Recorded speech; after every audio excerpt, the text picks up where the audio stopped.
Sweden and Finland both say they want to abandon decades of neutrality to join the NATO military alliance. The decision comes at a crucial moment in the war in Ukraine.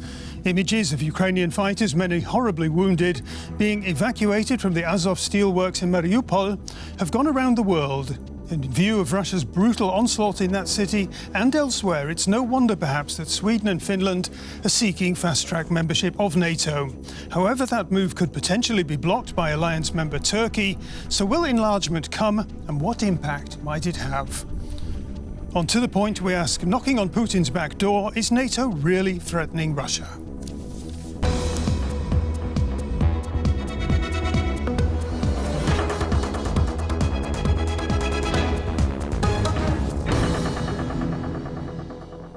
Well, thanks very much indeed for joining us here on To The Point, where my studio guests this time round are Jessica Berlin from the German Marshall Fund, Tamina Kutscher, Editor-in-Chief of Decoder.org, and the historian Christian Osthold. Welcome, all three. Thank you very, very much for being here. And I'd like to begin with Jessica, kick off with your views. We've spoken a couple of times recently here on the show, and I had the impression initially that you were quite confident that this conflict, this awful war, would die down relatively quickly. I now sense that you're more despondent about that and you're more concerned about the long-term picture. Well, I certainly never thought that this would be a short war, but one thing has been made very clear in the past months, that Ukraine is fighting for freedom in Europe as though it were a full-fledged member of the EU or NATO.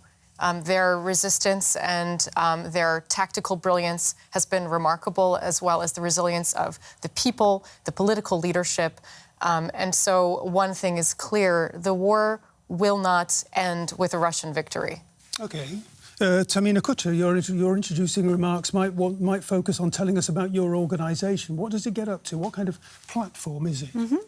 Well, Decoder is a platform translating independent Russian and Belarusian journalism into German, so opening this discourse to a German-speaking audience. Mm-hmm. And we do so also with the help of scientists who are writing texts on certain persons, phenomena mentioned in those texts for a German audience who doesn't know any of it. Could you give us a brief example? For example, we lately translated many articles about the question of guilt. This is really a huge debate now amongst Russian liberals and also amongst Russian independent journalists. And we're covering this debate. We are curating texts and we're translating them into German. But of course, many things mentioned there, like the Second Chechen War or whatever, are not so common to a German reader. So we have articles written from scientists. Actually, he just wrote his very great thesis about it. About this topic. They explain to a German reader what this is about and what's like the up-to-date in science. You two were both nodding when you were talking about the notion of guilt. Why were you nodding so vigorously? I think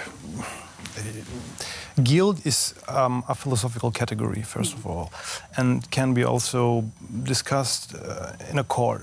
Yeah, but Russia is imposing a system of violence right now in Ukraine, and it has imposed this kind of system in Chechnya as well. And that's why if we want to talk about guilt, I think Russia is fully guilty.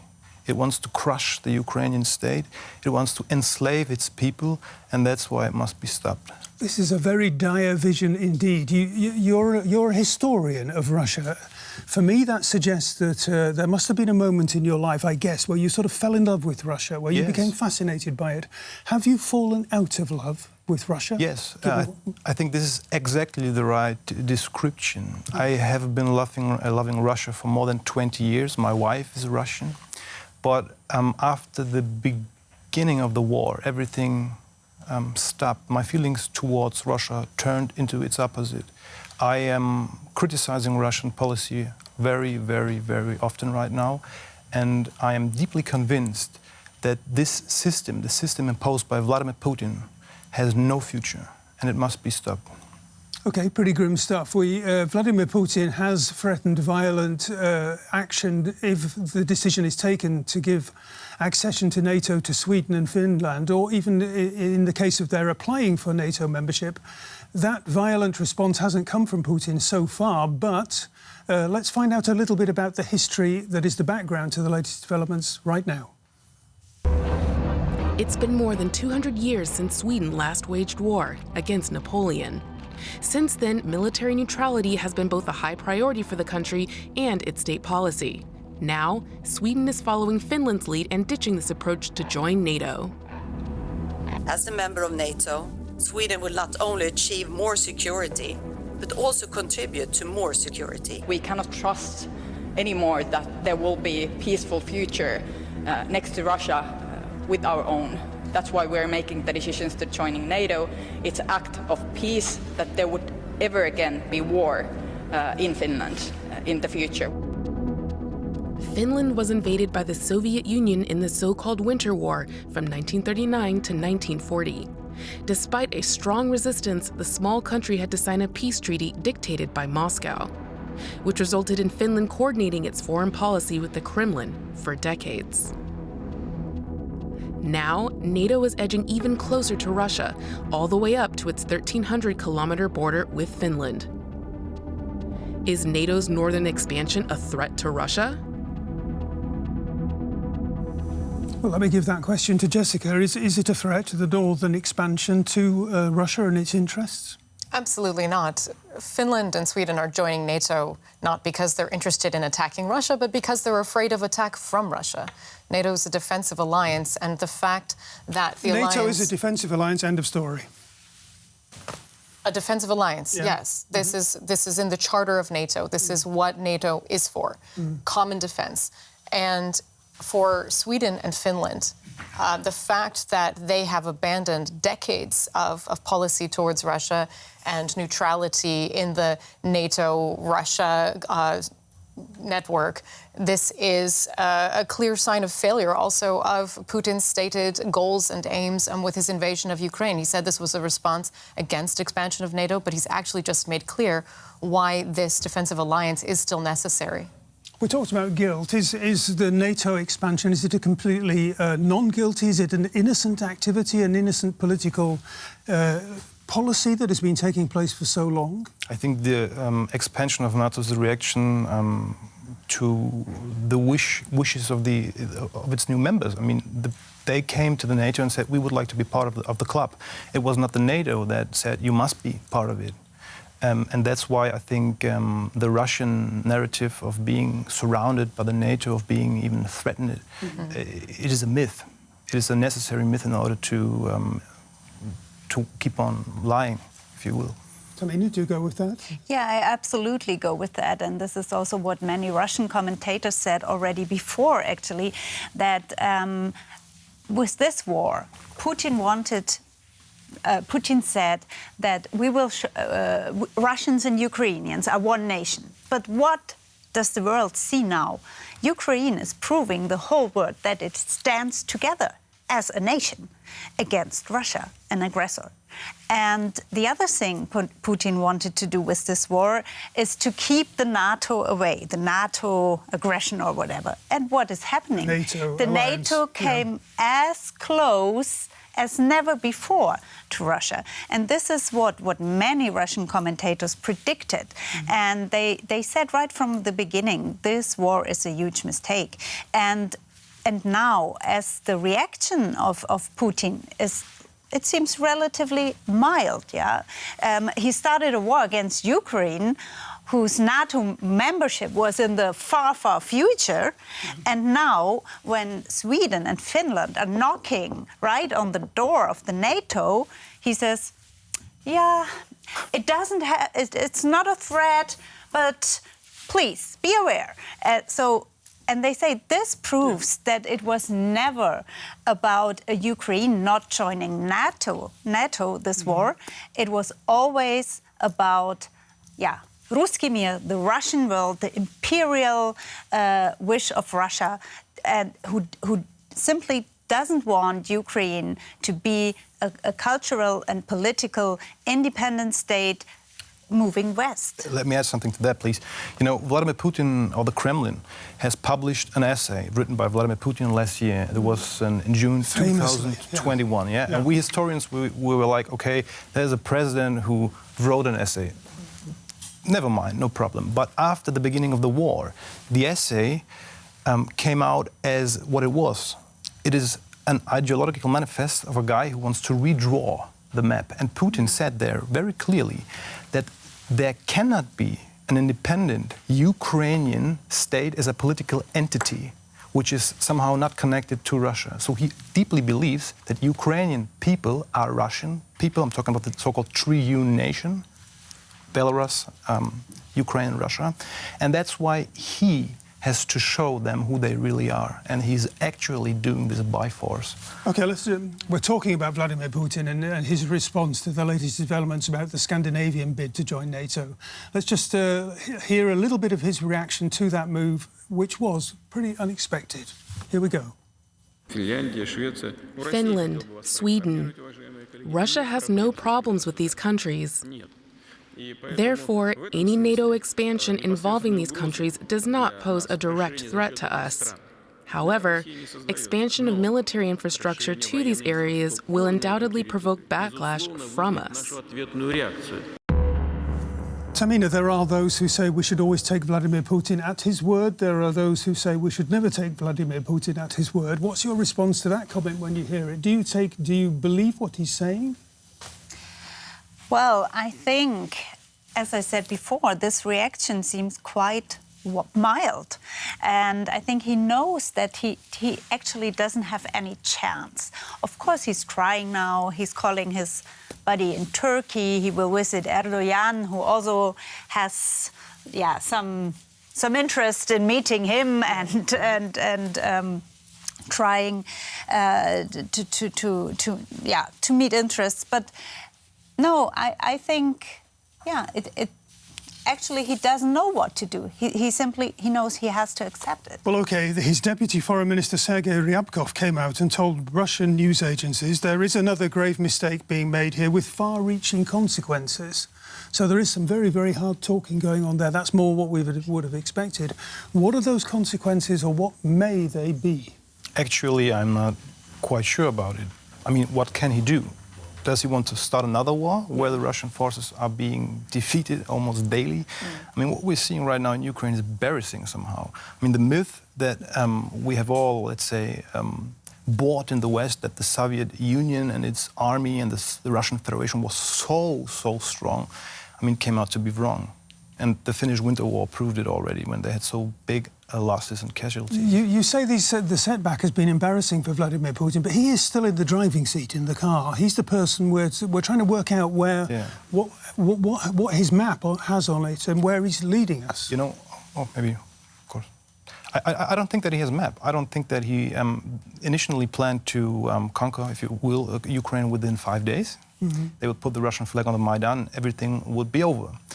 As we know, it didn't work out, and now I think they really don't know where they want to go. They cannot, let's say, conquer Ukraine. They are not capable of it. So at least they will try to incorporate the eastern and southern regions of the country into the Russian Federation. But I am quite sure that they start to see that it's maybe not even possible for them to do that. So that makes him more dangerous even. But there's no plan which they are leading. Jessica, is Vladimir Putin, as many people say, his own worst enemy? Has he manoeuvred himself into a position where people are too loyal or too scared to actually tell him the truth? It looks like it. Vladimir Putin has completely isolated himself from any kind of practical criticism. There were even fears at the beginning of the war that he didn't know and wasn't getting the information of the reality of the battleground defeats that the Russian troops were facing. So now, almost 3 months into the war, it seems clear that he knows that they're losing, and the fact that he gave such a tepid response to Finland and Sweden's NATO application underscores that. He knows there's nothing he can do. Even if he wanted to move troops to the Finnish border and to threaten them, they're not available. The logistics of the Russian military have been shown to be incredibly weak. They're already tied up in Ukraine, and they could not at this point even try to threaten Finland or Sweden. But I think also more broadly, this move by Finland and Sweden shows how this war is already going to reshape the entire security landscape in Europe and beyond. This is, in terms of its long-term impact, already going to be a world war of sorts, not in terms necessarily of the reach of the military conflict, but in terms of the impact in reshaping the global order. Christian, can you tell us more about that? I basically agree on that. Russia has highly overestimated itself. And I think the key for understanding this is Vladimir Putin himself. Vladimir Putin considered his colleagues in the West losers. They are talking about anything which seems not to be so important for him. And he was completely convinced that there would not be a strong reaction. I'm quite sure if he had known that there would be sanctions imposed on Russia, that there would be a strong NATO speaking with one voice, he never had made the decision to attack Ukraine.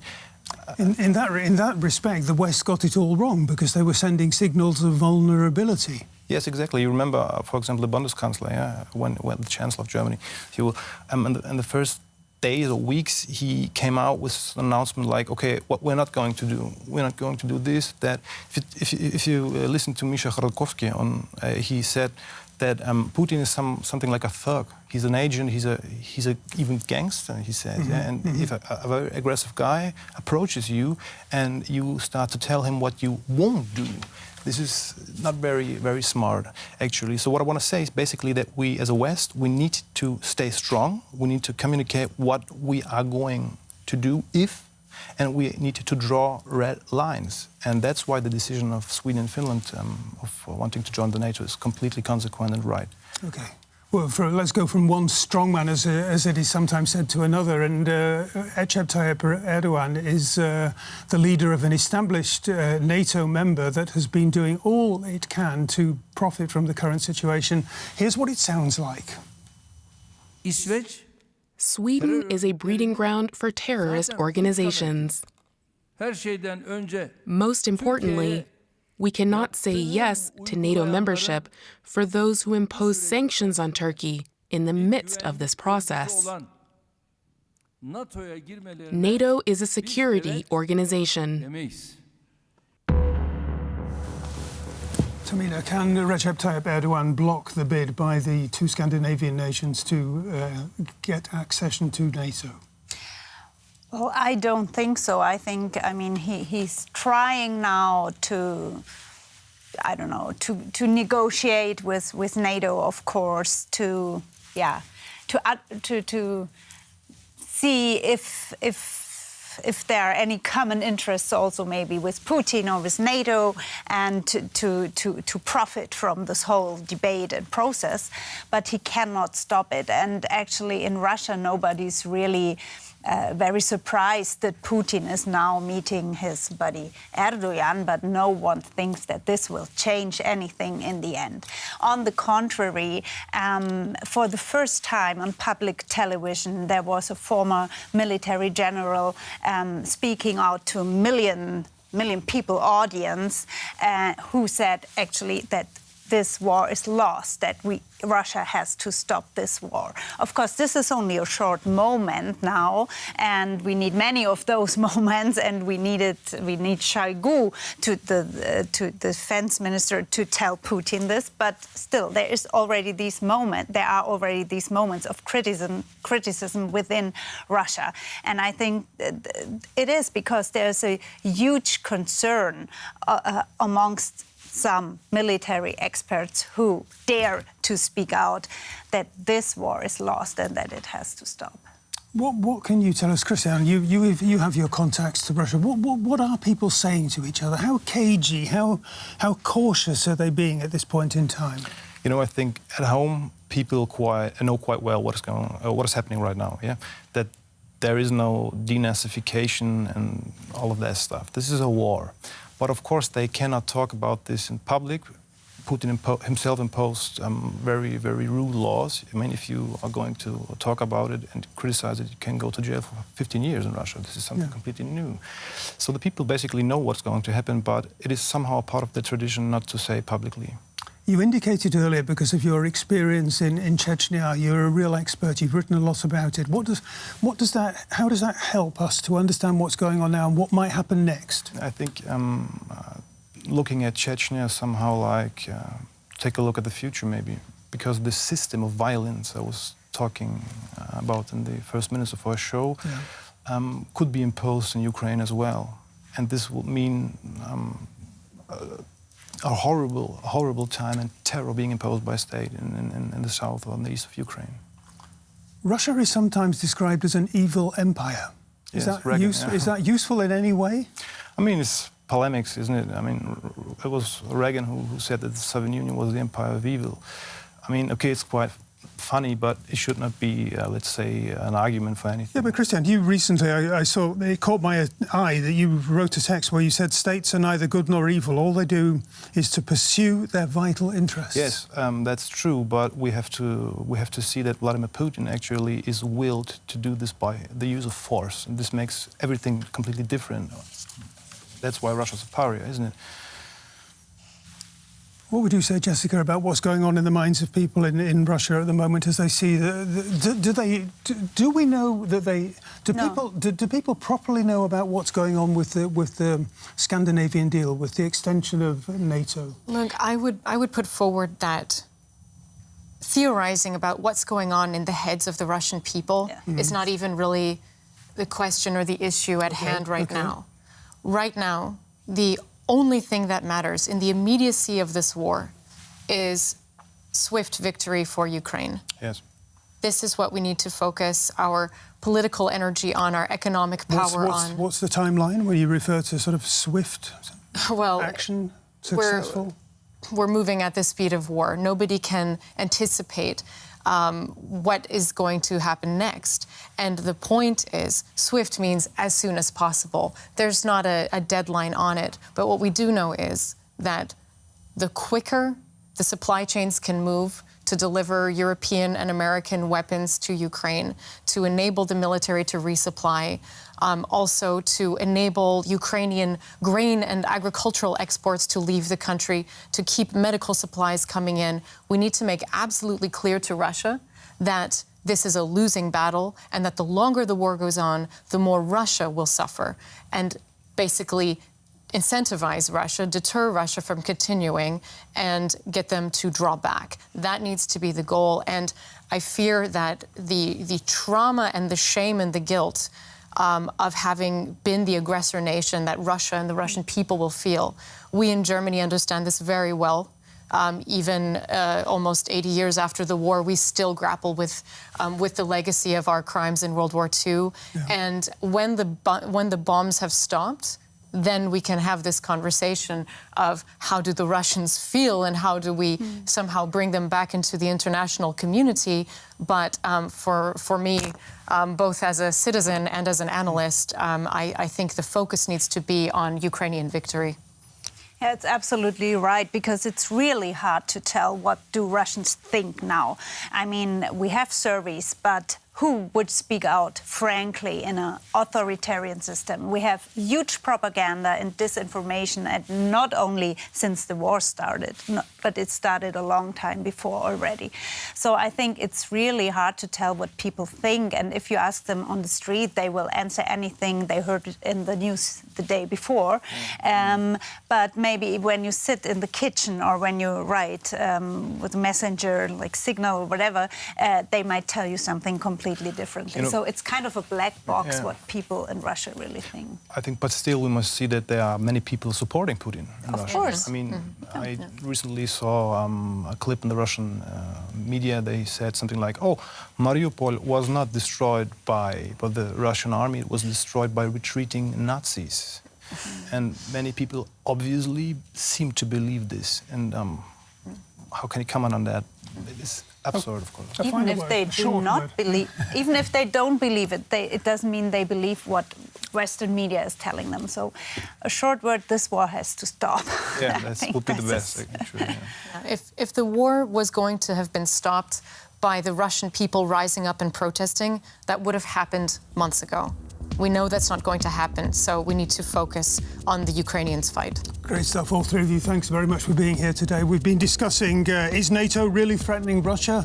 The three here at the table say no, I think. Thanks for joining us, and I'll look forward to seeing you next time round. Bye-bye. Cheers.